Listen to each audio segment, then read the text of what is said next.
Vamos lá. Vamos lá. Então vamos. A questão do Nilson, porque a polícia ela verifica isso daí e você na sua vizinhança tem pessoas que estão vendendo droga lá e a polícia conhece e às vezes não vai. Nilson, exatamente isso. A questão é o seguinte, eu vou responder ilustrando um caso que aconteceu nessa semana, na morte daqueles dois assaltantes que no confronto acabaram matando o policial. Né? E a morte daquelas duas pessoas, quando chegou informações pra gente, na área onde ele vive, as pessoas ficaram muito tristes com eles, porque eles eram tidos, né, como, para as meninas, como os galãs e tal, ou seja, é interessante esse fato social, e o professor Gilson Ju entende isso melhor do que eu, que a questão hoje da pessoa portar uma arma, ser um pequeno traficante, é questão de poder. Né? A sociedade está tão maluca, né, que a gente verifica hoje no meio social, e principalmente eu estou pegando esse caso porque está muito recente, está muito fresco aqui na minha memória, e que a pessoa daquela rua deve ter feito um grande funeral, né, para ele e tal, etc. E aí você me fala, e aí? O que acontece? Eu diria, Nilson, com bastante propriedade, que a maioria das pessoas escondem também essa realidade. Né? Escondem que tem um pequeno traficante lá, por quê? Por medo, né? Por conveniência para elas, ou até algumas estão mesmo obtendo algum tipo de vantagem. Né? Não diria não vantagem financeira, mas uma segurança, enfim, algum tipo de vantagem. Né? E agora, é claro que também às vezes tem conveniência policial, isso aí. Eu não vou passar a mão aqui na cabeça de ninguém. Né? Mas, se eu fosse priorizar, eu diria que a polícia ela não vai conseguir. Não vai sozinha conseguir resolver esse problema.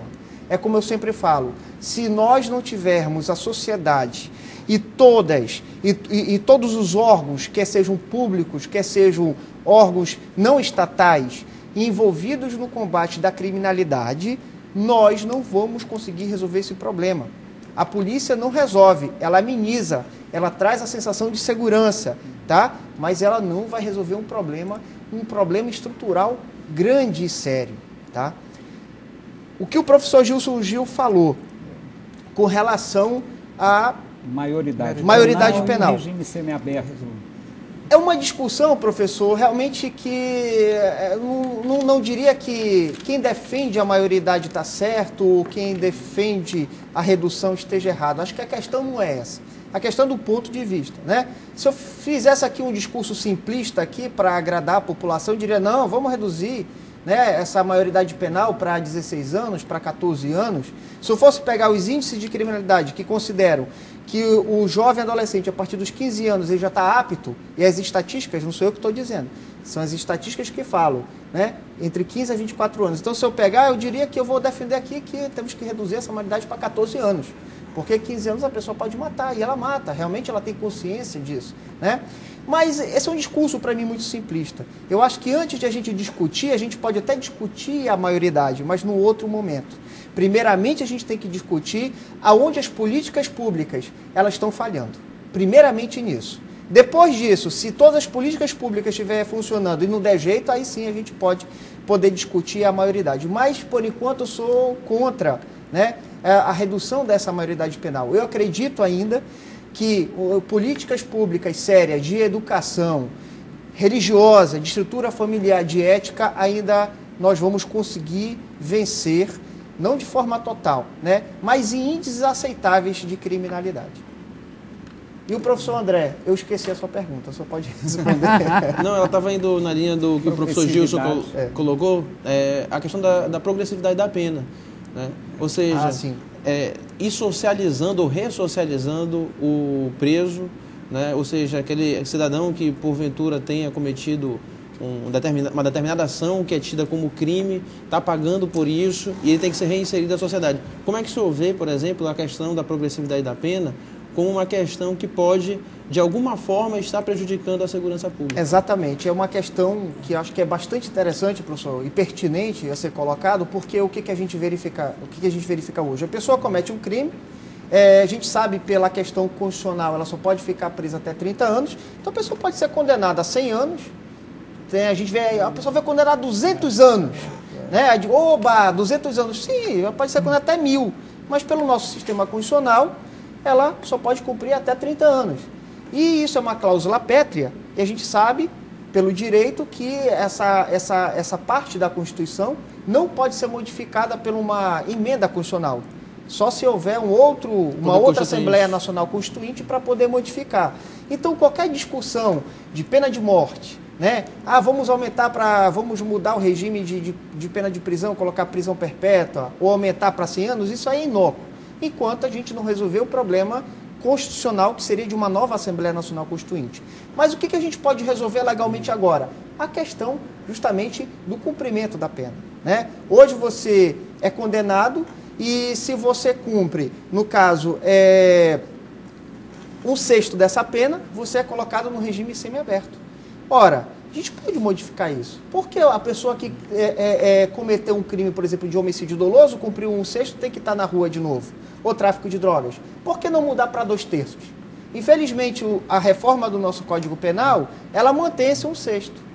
Ela mantém esse 1/6. Seria um ótimo momento para ser modificado para 2/3, que ele ia passar muito mais tempo eu queria meter o bedelho nisso aí também. É preciso não esquecer um detalhe. Que o legislador, a meu ver, foi sábio. É preciso não esquecer a quantidade de injustiças que foram cometidas e continuam sendo em função de presos que morrem na cadeia por falta de julgamento. Por presos que morrem na cadeia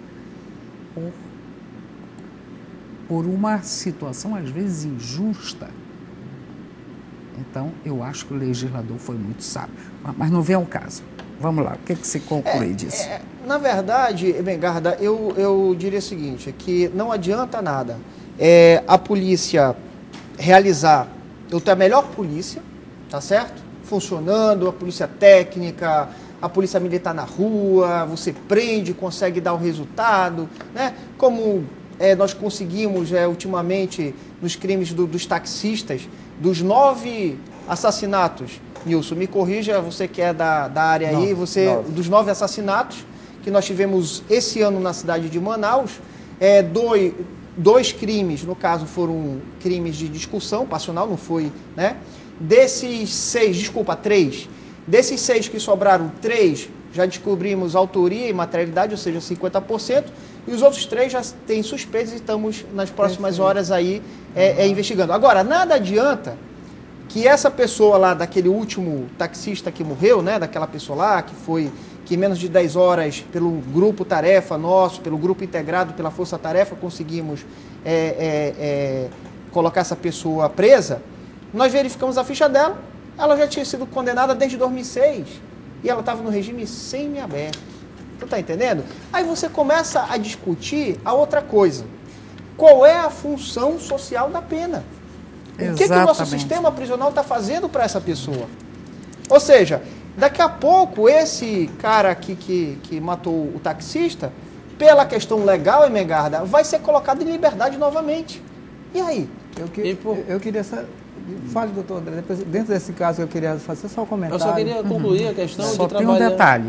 Nós agora vamos fazer um outro intervalo e na volta nós comentamos o assunto, ok?